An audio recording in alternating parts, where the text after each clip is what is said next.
हाम्रो यो 6 लेन भित्र कुनै प्रकारका पार्टी भोज भतेर हुने छैन र त्यस्ता भोज भतेरमा हामी आज कार्यक्रममा सहभागी भएकाहरू जाने छैनौं।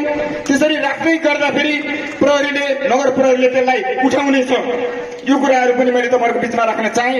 यो कुराहरुको सिफारिस नगर्नु होला। त्यसै गरेर अब विभिन्न मेला आयो, महोत्सव आयो, चाड आयो, दशैं आउन आट्यो, तिहार आउन आट्यो, छठ आउन आट्यो, दीपावली आउन आट्यो। त्यसो भएपछि 6 लेनमा त व्यापार राख्न दिनु पर्यो भनेर उद्योग वाणिज्य संघका साथीहरू, जितपुर बजारमा रहनुभएका अगुवा साथीहरू, सिमरामा रहनुभएका अगुवा साथीहरू, यो क्षेत्रमा रहनुभएका अगुवा साथीहरूले त्यो पहल गर्नुहुने छैन।